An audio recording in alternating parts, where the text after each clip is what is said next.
السلام عليكم ورحمة الله وبركاته.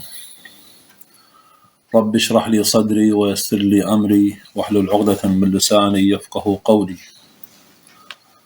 صدق الله العظيم.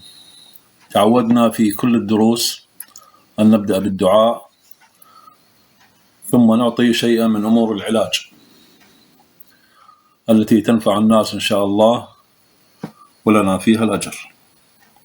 واليوم يكون الدرس 22 وهو بعنوان الزيوت أو العلاج بالزيوت. الكثير من الناس عندما يذهب إلى الأطباء مرة أو مرتين أو ثلاثة وما يشوف أكو نتيجة بهالأنواع من العلاجات، فيضطر يروح لدكتور ثاني ودكتور ثالث ودكتور رابع. السبب يكون إما في نفس الدكتور، إما في عدم تطبيق المريض للعلاج فلا يحصل الشفاء، أما كضامن للشفاء عند الأطباء وعند غير الأطباء فلا يوجد، وهذا من نعم الله علينا طبعا. نعم، ندخل في درس الليلة إن شاء الله، وهو علاج مرض السل. نستجير بالله. علاج مرض السل. مرض السل هو مرض معدي وينخل جسد الإنسان نخلة ويتعبه جدا، فعند الأطباء يعطون أدوية كثيرة وموانع كثيرة، واحذر من كذا واحذر من كذا واحذر من كذا يعني. فاليوم نحاول أن نعالج مرض السل بأمور بسيطة، يعني نحاول أن نعالج مرض السل بأمور بسيطة، طبعا للكبار والصغار. يشرب ماء مغلي الحلبة مقدار 4 ملاعق في اليوم لتسكين سعال المصابين بالسل. يشرب ماء المغلي الحلبة 4 ملاعق في اليوم لتسكين سعال المصابين بالسل. هسه الطريقة: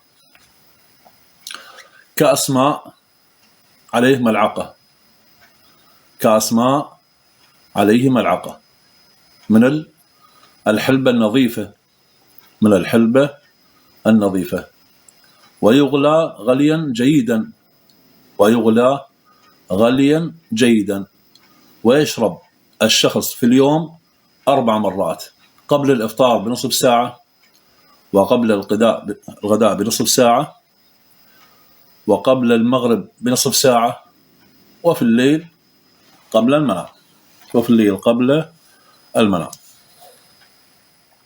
فيكون 4 كاسات، كل كاس عليه ملعقة. هذا علما للمسلول، يعني لديه مرض السل، نستجير بالله.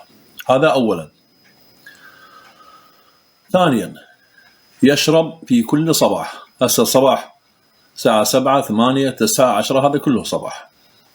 يشرب في كل صباح لبنا ممزوجا بملعقة عسل.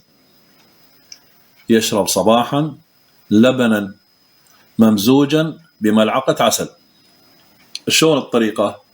اللبن الخاثر، اللبن الخاثر عليه ملعقة عسل أصلي، عليه ملعقة عسل الأصلي، يمزج ثم يشرب كأسا واحدا. هذا في الصباح، كأس واحد في الصباح. انتهينا من مغلي الحلبة. الآن اللبن مع العسل علما لأمراض السل. طيب، ثالثا، نأخذ كمية من التين المجفف. نأخذ كمية من التين المجفف وتنقعه في زيت الزيتون، وتنقعه في زيت الزيتون مدة أسبوع، مدة أسبوع. فيفطر المريض كل صباح ب3 تينات. فيفطر المريض كل صباح ب3 تينات. نأتي للطريقة. التين المجفف موجود في الأسواق. التين المجفف موجود في الأسواق أو عند العطارين. ناخذ التينة ونشوف كاس كبير نضع فيه مقدار مثلا 30 تينة، 30 تينة، ونملأ الكاس بزيت الزيتون. نملأ الكاس بزيت الزيتون، يعني الكاس الكبيرة مو كاس الشراب، الكاس الكبير 30 تينة، ونملأ الكاس كامل بحيث يغطي التين بزيت الزيتون الأصلي، ويحفظ في مكان لا هو بارد جدا ولا حار جدا، لا بارد جدا ولا حار جدا، فترة أسبوع كامل، فترة أسبوع كامل. فيفطر المريض كل صباح ب3 تينات، يفطر المريض كل صباح ب3 تينات. المن قلنا لمرض السل، لمرض السل. نعم، هسه حكينا ب3 طرق، نأتي للطريقة الرابعة. نأخذ أوراق البرتقال، نأخذ أوراق البرتقال 20 غرام. وين أوراق البرتقال؟ عند العطارين. 20 غرام، ونغليها في لتر ماء، يعني البطل الماء الكبير هذا لتر، بطل الماء الكبير هذا لتر. نأخذ أوراق البرتقال 20 غراما ونغليها في لتر من الماء، ويشرب المصاب بالسعال خصوصا الصدري 3 مرات في اليوم، يشرب 3 مرات في اليوم مدة 3 أيام إلى 5 أيام، مدة 3 أيام إلى 5 أيام. نعم. أما سعال الأطفال، أما سعال الأطفال يطبخ البصل، يطبخ البصل ويعصر ماؤه، ويعصر ماؤه ويخلط مع العسل. يطبخ ماء البصل ويعصر ماؤه، ناخذ ماء البصل ويخلط مع العسل، قد يكون استكانة الصغيرة، استكانة الصغيرة، ونخلط عليها ملعقة كبيرة من العسل. ويأخذ الطفل 5 جرعات يوميا، يعني الطفل اللي أقل من 14 سنة يأخذ 5 مرات، نسميها جرعات، 5 مرات في اليوم، ويستمر أسبوع إلى 10 أيام، يستمر أسبوع إلى 10 أيام. وصفة أخيرة لمرض السل، يشرب عصير الجزر، يشرب عصير الجزر مطبوخا مع السكر مقدار نصف كوب 3 مرات في اليوم. يشرب عصير الجزر، ناخذ جزر نخليه بالخلاط، نحط عليه ماء وسكر نخليه مثل العصير، ويشرب 3 مرات في اليوم. هسه صار مغلي الحلبة واللبن مع العسل والتين المجفف وأوراق البرتقال والبصل مع العسل وعصير الجزر مطبوخ بالسكر، يعني 5 أمور. هذا لمرض السل. أما الممنوع، ما هو الممنوع على مرض السل؟ أن يبتعدوا عن كل الحلويات، أن يبتعدوا عن كل الحلويات، كل ما يختص بالحلويات يبتعد عنه، إلا السكر الموجود والعسل اللي بالخلطة فقط، كل الحلويات ما يأخذ. أما الشاي والقهوة والمنبهات أيضا يبتعد عنها، أيضا يبتعد عنها. الخبز العادي سواء كان الحنطة أو غيره يبتعد، إلا من خبز الشعير، إلا من خبز الشعير فقط، خبز الشعير. لا بأس يأكل من الرز يعني ظهرا، ماكو إشكال. يبتعد عن الدجاج، مريض السل يبتعد عن الدجاج. ممكن يأكل السمك، والأفضل لمرضى السل السمك، خصوصا في وقت الظهر، يريد يأكل هسه الصبح والظهر ماكو مشكلة، السمك. أما اللحومات فله الكبدة، مريض السل له أن يأكل الكبدة إذا كانت مشوية بدون دهونات. دهونات ماكو. مريض السل ماكو دهونات، ماكو حلويات، ماكو منبهات. فللمريض أن يأكل الكبدة، ممكن يأكلها ليلة، والسمك في الظهر ممكن يعني، فيكون عنده جدول جيد جدا، أقلها أسبوعين إلى 3 أسابيع، وبعدها يراجع للفحص. ثالثا أو رابعا، مريض السل في كل يوم يغتسل. مريض السل في كل يوم يغتسل بالماء والملح. يغتسل بالماء والملح مريض السل في كل يوم، ويغير طبعا الملابس، يغير الملابس حتى تفصل بالماء الحار. مريض السل في كل يوم يغتسل. والأفضل إلى أن لا يستعمل الشامبوات هذه الأنواع ذات الرائحة، فقط يستعمل صابون الرقي، فقط يستعمل صابون الرقي وهو الأفضل. صابون الرقي وهو الأفضل في كل يوم. طبعا الاغتسال يستمر إلى أن يتم الشفاء. الاغتسال يستمر إلى أن يتم الشفاء.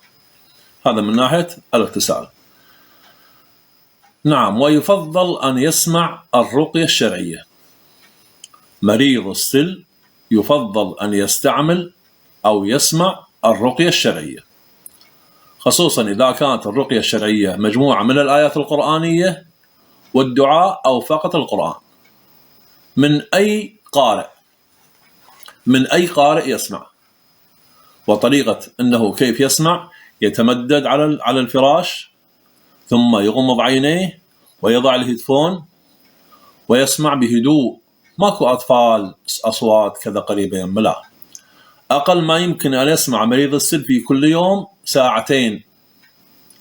أقل ما يمكن أن يسمع مريض السل في كل يوم 2 ساعة، مثلا ساعة صباحا وساعة عصرا في كل يوم، حتى يتفاعل مع الآيات القرآنية ويتفاعل مع الدعاء، لعل الله ينزل عليه الشفاء. لعل الله ينزل عليه الشفاء. نرجع لموضوعنا في كل حلقة. نرجع لموضوعنا في كل حلقة. يجب أن نفرق بين الراقي الشرعي وبين الساحر.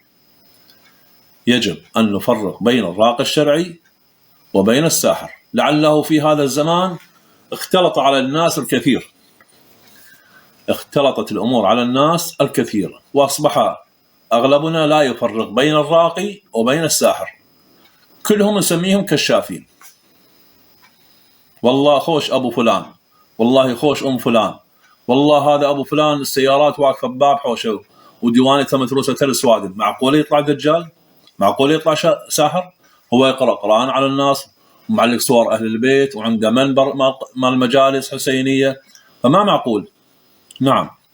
نحن لا نطعن في أحد، نحن نقول قواعد. نحن لا نطعن في أحد، وليس لنا شأن في أحد، علينا بالقواعد، تطبق القواعد. ماذا تقول؟ الراقي الشرعي يستعمل القرآن، ويستعمل القرآن بالشكل الصحيح، ويستعمل القرآن بالشكل الصحيح والقراءة الصحيحة التي تضبط بأحكام التلاوة. هذا راقي شرعي. حتى وكان اشترط على بعض الناس بعض الأجور، لا أشكال، بضمان عدم ضمان الشفاء.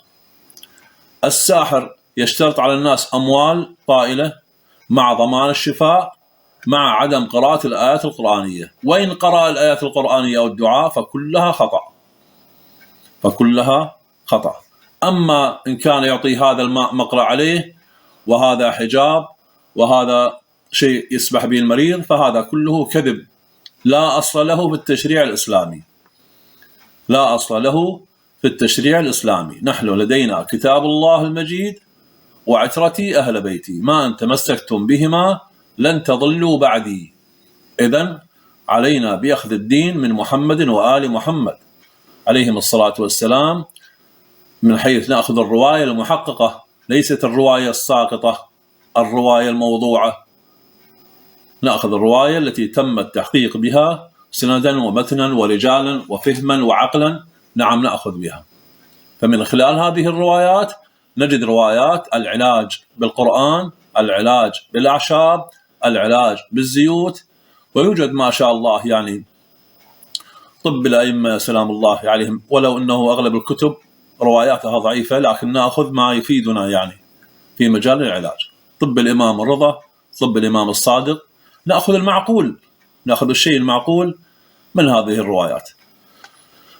وآخر دعوانا أن الحمد لله رب العالمين، وصلي يا رب على محمد وعلى آله الطيبين الطاهرين، أسيادنا في الدنيا وشفاعنا في الآخرة.